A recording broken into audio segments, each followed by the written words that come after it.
Dans le bouddhisme, la compassion est le souhait que les autres soient libérés de la souffrance et de ses causes. Elle se fonde sur l'appréciation des sentiments d'autrui, particulièrement lorsque nous avons traversé la même épreuve. Même si nous n'avons jamais vécu ce qu'ils traversent, nous pouvons nous mettre à leur place et ressentir à quel point cela doit être terrible.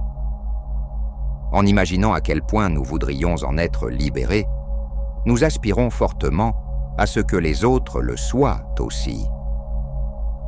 La compassion ouvre nos cœurs et nos esprits aux autres, nous sortant de la solitude et des limites auto-imposées de ne penser qu'à nous-mêmes.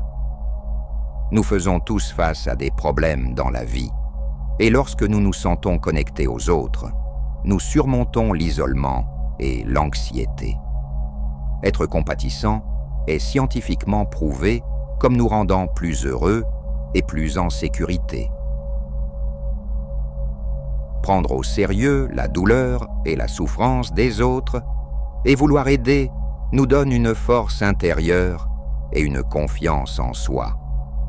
Si nous nous entraînons à développer la compassion, elle devient véritablement une source profonde de bien-être. La compassion devrait être active, nous motivant à prendre la responsabilité de soulager la souffrance des autres. Notre capacité à aider peut être limitée, mais nous faisons quand même tout ce que nous pouvons, car il est insupportable de rester les bras croisés pendant que les gens sont malheureux et souffrent. La compassion est plus efficace lorsqu'elle est combinée avec la connaissance et la sagesse, afin que nous fassions le bon choix sur ce qu'il faut faire. Si nous sommes émotionnellement assez matures pour ne pas être bouleversés ou découragés lorsque nous ne pouvons pas aider ou que nos suggestions ne fonctionnent pas, la compassion devient la plus forte motivation pour surmonter nos défauts et développer pleinement notre potentiel. Nous naissons tous avec le potentiel d'être compatissants, souhaitant que les autres soient délibérés de la souffrance et de ses causes. Nous pouvons développer cette capacité pour apporter un bénéfice incroyable à nous-mêmes et aux autres. La meilleure façon de commencer à développer la compassion est de limiter notre champ d'action aux personnes que nous rencontrons dans la vie réelle et en ligne, et peut-être à certains animaux. Lentement, nous nous entraînons à étendre notre compassion pour inclure tout le monde. Ceux que nous aimons, les étrangers, et même les personnes que nous n'aimons vraiment pas du tout. Nous continuons jusqu'à ce que notre compassion inclue le monde entier. La compassion, en revanche, vient d'un endroit très différent. Notre désir d'aider l'autre personne est motivé par l'amour, qui dans le bouddhisme est défini comme le souhait d'apporter le bonheur aux autres. Nous comprenons leur souffrance parce que nous avons aussi souffert. Et sur cette base empathique, notre souhait est de les aider à sortir de leur gouffre dans la mesure du possible.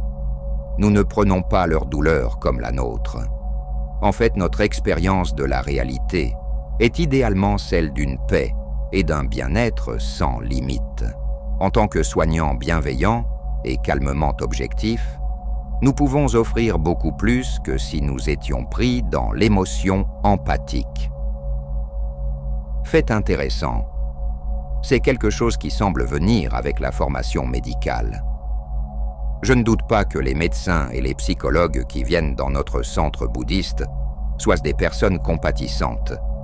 Mais je sais aussi par observation au fil des années qu'en cas de crise, ils gardent la tête froide. La capacité de quelqu'un à s'émouvoir est très différente de sa capacité à agir avec compassion. S'émouvoir peut très bien être un obstacle. La conscience de soi est au cœur de ce paradoxe. Simplement comprendre clairement la différence entre l'empathie, la compassion et leur fonctionnement peut nous aider à réfléchir sur notre propre gestion mentale si nous nous sentons dépassés. La pleine conscience, cette pratique bouddhiste séculaire, est un autre outil utile. Dans un état calme et réfléchi, nous pouvons avoir décidé de pratiquer la compassion plutôt que l'empathie. Mais de retour dans le monde réel, il est trop facile pour nos bonnes intentions de s'évaporer dans l'insignifiance, alors que des habitudes mentales bien ancrées prennent le dessus.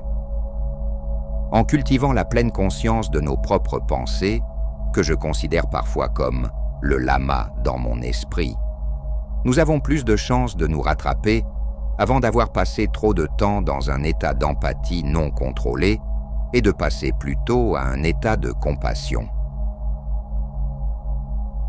La base de toute guérison, plénitude de l'esprit et du corps est la méditation.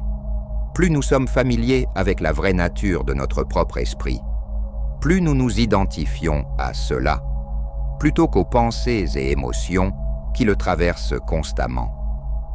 Dans un tel état, non seulement l'amour et la compassion surgissent sans effort, mais aussi la paix, la clarté et la perspicacité. Nous avons lâché prise sur notre sens habituel du soi, et nous voyons toutes choses comme les phénomènes temporaires, subjectifs et illusoires qu'elles sont réellement. Dans la voie de la compassion, chaque pas nous rapproche d'une compréhension plus profonde de nous-mêmes et des autres. C'est comme si nous découvrions un nouveau paysage intérieur, riche et complexe, à chaque tournant du chemin. La compassion active, c'est comme une main tendue dans l'obscurité. Elle ne se contente pas d'observer la souffrance d'autrui, mais s'engage à l'alléger. Imaginez un jardinier qui ne se contenterait pas de regarder une plante flétrie, mais qui prendrait le temps de l'arroser, de la nourrir, de lui offrir le soutien dont elle a besoin pour s'épanouir à nouveau. C'est ainsi que nous pouvons agir dans nos vies quotidiennes, en étant attentifs aux besoins de ceux qui nous entourent et en offrant notre aide de manière concrète et bienveillante. Allier la compassion à la sagesse, c'est comme naviguer sur un vaste océan avec une boussole fiable. La compassion est le vent qui gonfle nos voiles, nous poussant à agir, tandis que la sagesse est notre gouvernail, nous guidant vers les actions les plus bénéfiques. Sans sagesse, nous risquons de nous perdre dans des eaux tumultueuses, malgré nos bonnes intentions. Avec elle, nous pouvons naviguer habilement, choisissant les meilleures routes pour apporter une aide véritable. Le développement progressif de la compassion ressemble à l'élargissement des cercles concentriques formés par une pierre jetée dans un étang. Au début, notre compassion peut être limitée à notre entourage immédiat, comme les premiers cercles près du point d'impact. Mais avec le temps et la pratique, ces cercles s'étendent, englobant de plus en plus de personnes, jusqu'à ce que notre compassion atteigne les rives les plus lointaines de notre conscience, incluant même ceux que nous considérions autrefois comme des adversaires. La distinction entre empathie et compassion est subtile mais cruciale, comme la différence entre se noyer avec quelqu'un et lui lancer une bouée de sauvetage. L'empathie nous fait ressentir la douleur de l'autre, ce qui peut parfois nous submerger. La compassion, elle, nous permet de rester sur la rive, solide et stable, tout en tendant une main secourable. C'est particulièrement important pour ceux qui travaillent dans des domaines où ils sont constamment confrontés à la souffrance d'autrui. La pleine conscience est comme un phare dans la nuit de nos réactions automatiques. Elle éclaire nos pensées et nos émotions, nous permettant de voir clairement ce qui se passe en nous et autour de nous. Grâce à cette lumière, nous pouvons choisir consciemment de réagir avec compassion plutôt que de nous laisser emporter par des réflexes moins bienveillants. Enfin, la méditation est comme le terreau fertile dans lequel la graine de la compassion peut germer et s'épanouir. En nous asseyant régulièrement dans le silence et l'observation de notre esprit, nous cultivons un sol riche en conscience et en compréhension. De ce sol peuvent émerger les fleurs magnifiques de la compassion et de l'amour bienveillant, répandant leur parfum dans tous les aspects de notre vie. Ainsi, la pratique de la compassion est un voyage sans fin, une exploration constante de notre capacité à aimer et à prendre soin des autres. C'est un chemin qui nous transforme profondément, élargissant notre cœur et notre esprit, nous reliant plus intimement à tous les êtres et au monde qui nous entoure. Chaque acte de compassion, aussi petit soit-il, est comme une goutte d'eau pure dans l'océan de l'existence, contribuant à sa purification et à son harmonie. Le Bouddha historique, Siddhartha Gautama, a souligné que la compassion était une pierre angulaire de l'éveil. Il enseignait que la véritable sagesse est inséparable de la compassion et que la cultiver est essentielle pour briser le cycle de la souffrance et atteindre la libération. C'est comme si la sagesse et la compassion étaient les deux ailes d'un oiseau, toutes deux nécessaires pour s'élever vers l'illumination. Dans notre monde de plus en plus interconnecté mais souvent divisé, la pratique de la compassion n'a jamais été aussi cruciale. Imaginez une tapisserie complexe où chaque fil représente une vie individuelle. La compassion est le fil d'or qui relie tous ces fils disparates, créant un motif d'unité et de compréhension mutuelle. Pour cultiver la compassion dans la vie quotidienne, nous pouvons nous inspirer des enseignements bouddhistes.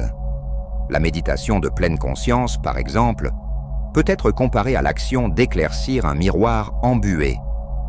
À mesure que nous nettoyons le miroir de notre esprit, nous devenons plus conscients de nos propres émotions et de celles des autres, jetant ainsi les bases de réponses compatissantes. La méditation de l'amour bienveillant, quant à elle, est comme planter une graine de compassion dans le jardin de notre cœur.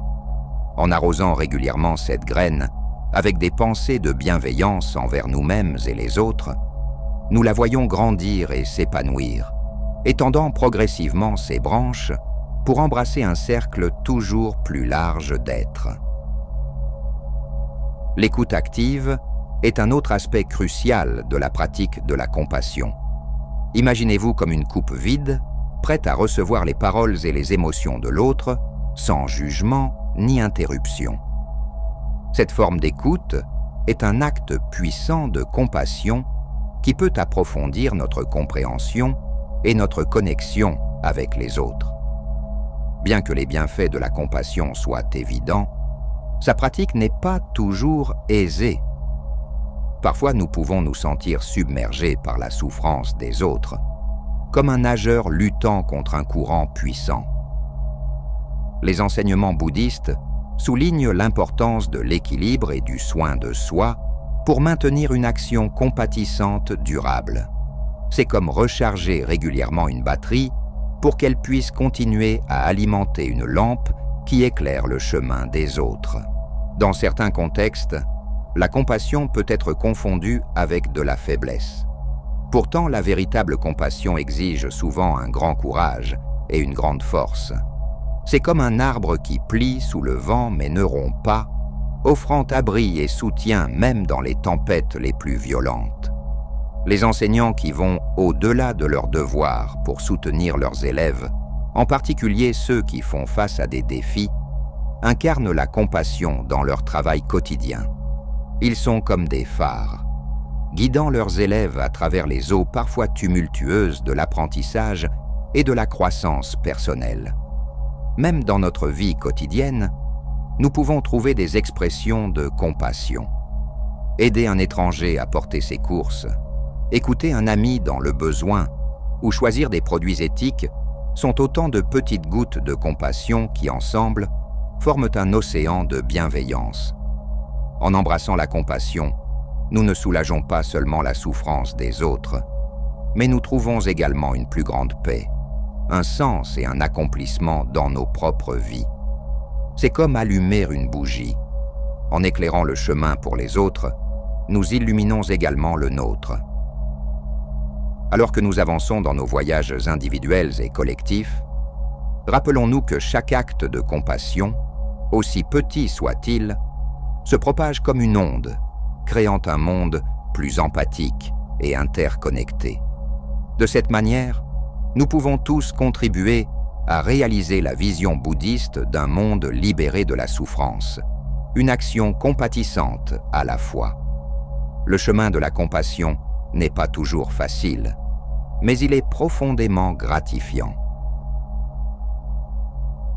Face aux défis complexes de notre époque, des luttes personnelles aux crises mondiales, la pratique de la compassion offre un phare d'espoir et un guide pratique pour l'action. Selon les mots attribués au Bouddha, si vous allumez une lampe pour quelqu'un d'autre, elle éclairera aussi votre chemin. En embrassant la compassion, nous ne soulageons pas seulement la souffrance des autres, mais nous trouvons également une plus grande paix, un sens et un accomplissement dans nos propres vies. Alors que nous avançons dans nos parcours individuels et collectifs, rappelons-nous que chaque acte de compassion, aussi petit soit-il, se propage comme une onde, créant un monde plus empathique et interconnecté. De cette façon, nous pouvons tous contribuer à réaliser la vision bouddhiste d'un monde libéré de la souffrance, une action compatissante à la fois.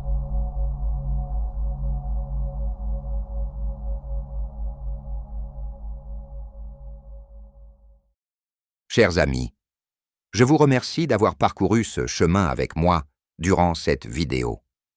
Que ce contenu puisse vous être bénéfique sur votre propre sentier, quel qu'il soit.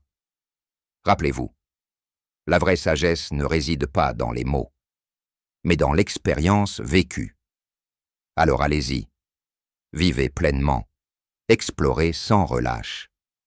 Nous nous retrouverons bientôt pour une nouvelle réflexion. D'ici là, gardez vivante votre curiosité et votre bienveillance. À bientôt.